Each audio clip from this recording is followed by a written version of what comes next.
barkada mahaharap na raw.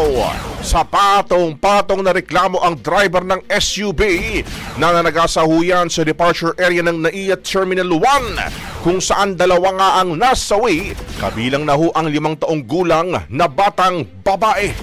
Ayon po sa PNP AFC Group, kabilang sa mga isasapang kaso ay ang reckless imprudence resulting to 2 counts of homicide, multiple physical injuries at damage to property.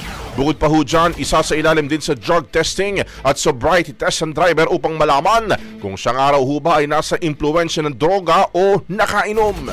Suspendido na rin naman ng 90 days ng LTO ang kanyang lisensya at pinadalhan na rin na show cause order, gayon din ang may-ari ng sasakyan. Nakausap naman na raw ni Transportation Secretary Vince Dizon. Ito nga ho mga nagpo-post ng video ng insidente sa social media na sana'y respetuhin ng pamilya ng namatayan at huwag gamitin ang insidenteng ito para lamang makakuha ng views.